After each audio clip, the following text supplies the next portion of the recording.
Good morning. It's Monday, April 14th, 2025. This is your Canadian Prairie weather story. I'm Andrew Pritchard, Senior Meteorologist at Nutrien Ag Solutions. The big story over the next 10 to 15 days is really going to be this volatile temperature pattern. Big temperature swings across the region. Days with high temperatures in the single digits, days with afternoon high temperatures in the mid to upper teens, and then those overnight lows fluctuating between a few degrees above and below zero. Spotty showers this week, a couple of disturbances making their way across the region over the next 7 to 14 days. Unfortunately, not a lot of moisture to be found. We have some forecast models here kind of suggesting we could have pockets of more significant moisture, but broadly across the prairies over the next 2 weeks, not a whole lot of high confidence moisture to be found. So we'll talk about that here over the next couple of moments as we run through this forecast video. Now, looking at the pattern right now, a couple of things to point out. We've got a big system here across the Atlantic, a big departing area of low pressure. You see the cold front extending south from that. And then we've got a couple of smaller disturbances kind of just caught up between some disorganized flow as the pattern resets across North America, kind of gets back into a more active spring-like pattern towards late month into the month of May. So we've got a storm system right now making its way through southern portions of Ontario into the Great Lakes. We had the forecast models, doing a good job of giving us high confidence in that forecast. Again, good agreement in this one existing. I'll show you that here with some of the forecast maps we looked at last week when we last talked. And then broadly speaking, ridging across the region here, so pretty quiet. Just a little disturbance is going to make its way through here midweek, bringing a slight chance for some spotty showers.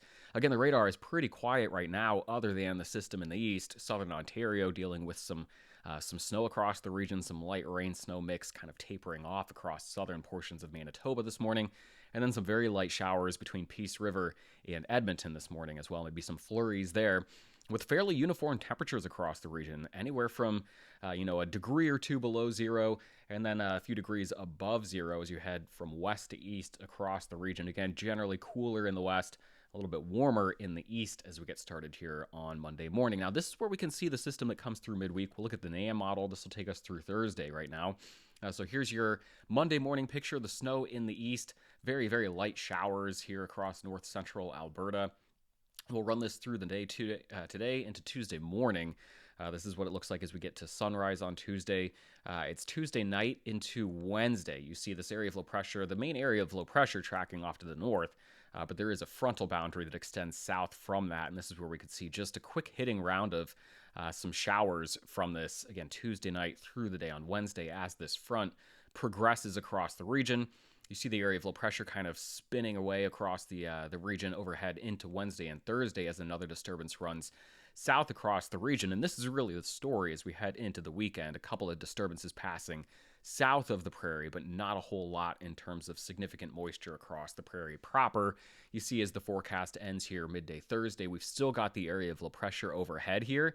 Still may see some snowflakes falling at times across the prairie from this one mid to late week, but this is not going to be accumulating in any sort of meaningful way by the time we get to Wednesday and Thursday. And really, you can see the next 4.5 days all together here.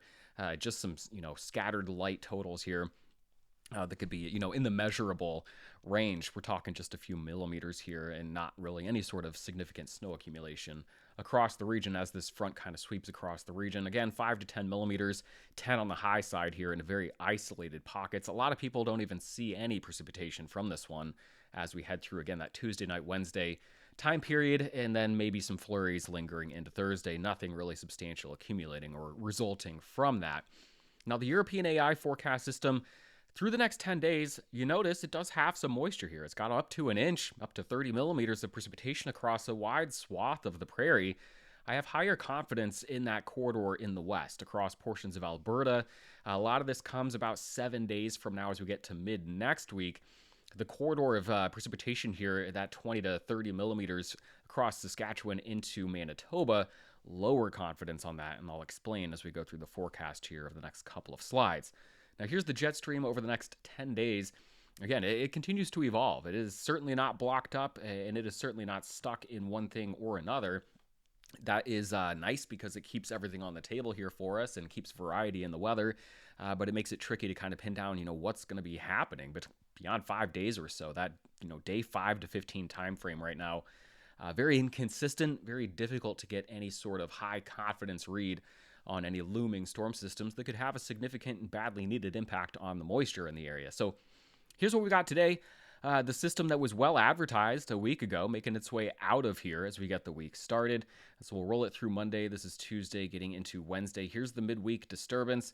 Again, kind of two pieces here. The area of low pressure that tracks off to the north, another one that runs down south. Again, as the main storm track really continues to kind of set up across the western and central U.S. over the next 5 to 10 days or so. So this one spins away, kind of spins down as we go through the later part of the week.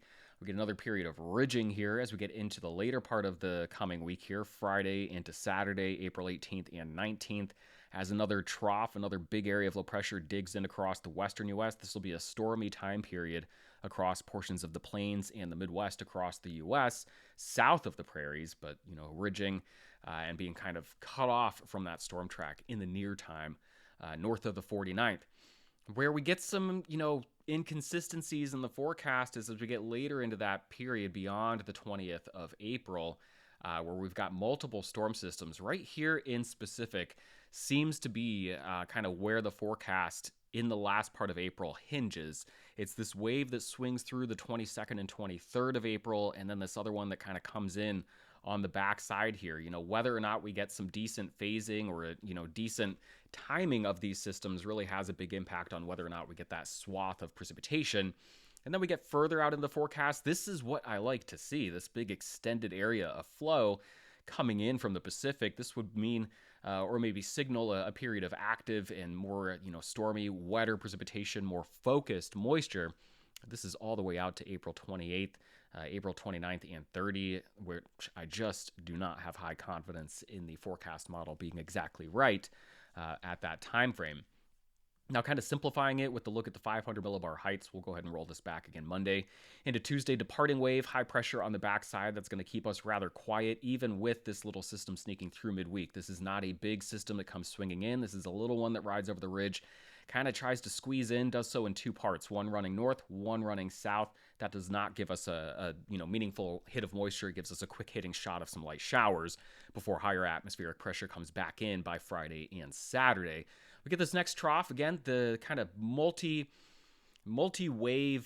period here is what we'll call it, April 22nd and 23rd. You see the two waves, the one that gets kind of flung northward, the one that's diving in on the backside. Again, this is not one cohesive storm system bringing a blanket of high precipitation across the region, but it's kind of an inflection point where we could get a couple of corridors, one or more, maybe 20 to 30 millimeters of precipitation across the region before this one gets out of here, and we kind of refocus on the late April timeframe, which again, one of very low confidence. Do we really get this, more concentrated storm track across the prairies, or does it really continue to kind of set up here across the plains into the Midwest of the U.S.? So this kind of split pattern here, this is low confidence for me in the last few days of April. Now, high confidence on the temperature swings. Again, going to be periods of warmth followed by periods of colder temperatures here, kind of ebbing and flowing every 2 to 4 days as these areas of low pressure, although they're not filled with moisture, continue to move through the area, impacting the temperature pattern and bringing some breezy winds with them.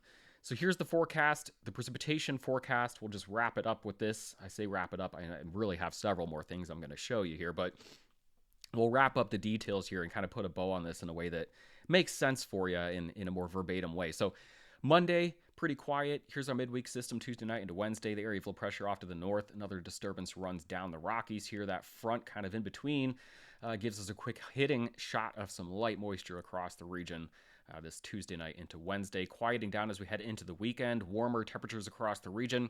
And then a better chance for some moisture here the 22nd and 23rd of April, really maybe the 21st, 22nd, and 23rd. One disturbance lifting across the region might hit you here in southern Manitoba. Another one that comes in on the backside here, kind of sliding down the mountains, giving us a better chance of moisture here across Alberta, portions of southwestern Saskatchewan during that 22nd and 23rd time frame. Again, how does this trailing wave really make its way across the region? Does it give us meaningful moisture, or does it kind of get yanked further south? We'll watch this one over the next 5 to 7 days or so. And then again, I mentioned the very end of the run really wants to tease out the potential for more in the way of a big storm system, but low confidence on that in the April 28th, 29th, 30th time frame.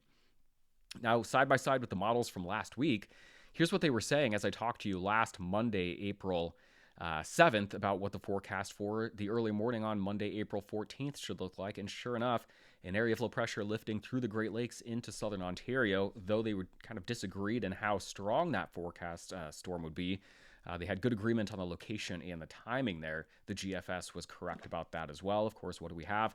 Storm system across the Great Lakes moving into southern Ontario. So as we look out to the forecast next week, looking at the next big storm system being advertised, it's that one that swings through April 22nd and 23rd. We've got the European deterministic on the left, the European AI forecast system on the right. Both have pretty good agreement in this storm system existing around that time frame. We have higher confidence added there with the GFS showing the same thing. So we'll continue to look at this time frame, April 21st, 22nd, and 23rd, as a pretty important one across the Canadian prairies, trying to bank some of this moisture. Again, it is not one big storm system that comes in and brings a wide swath of really heavy moisture, but it is a chance to get, maybe more than 50% of the prairie into that, 20 to 30 millimeter precipitation event, range, but where we have to kind of poke some holes in that forecast as we look at the ensembles here, getting us kind of a level of confidence on this forecast. It's not all that high. The European ensemble here giving us maybe a 40 to 50% chance. If I'm being conservative, or really, it's not the word that I meant. If I'm being pretty aggressive, with the, probabilities being shown here. I'm seeing a lot of the green or shading here, which would really be 30 to 40% probabilities with some isolated areas of 50%. Then you look over to the right side, the GFS ensemble here. We're talking about, anywhere from a 10 to 30% chance of getting more than half an inch of rainfall or moisture over the next 10 days. So again, the storm systems are out there in the near term. It's pretty light. It's pretty sparse. As we get toward the 22nd and 23rd of April, and then maybe the 28th, 29th, and 30th of April, that's kind of the two windows I would watch for the potential to get some moisture here across the prairie. Finish with the temperatures. Again, I said they would be volatile. 16 for the high today. 16 for the high tomorrow in Calgary. 7 for the high on Wednesday. 9 on Thursday, back up to the middle teens on Friday and Saturday. Very similar flow from city to city here. Warmer to get the week started, cooler midweek, warmer again for the weekend with cooler temperatures making their way back in next week. Here's a look here in Saskatoon, Regina, and then we'll finish here in Winnipeg. Have a wonderful week. I'll talk to you again next Monday, April 21st.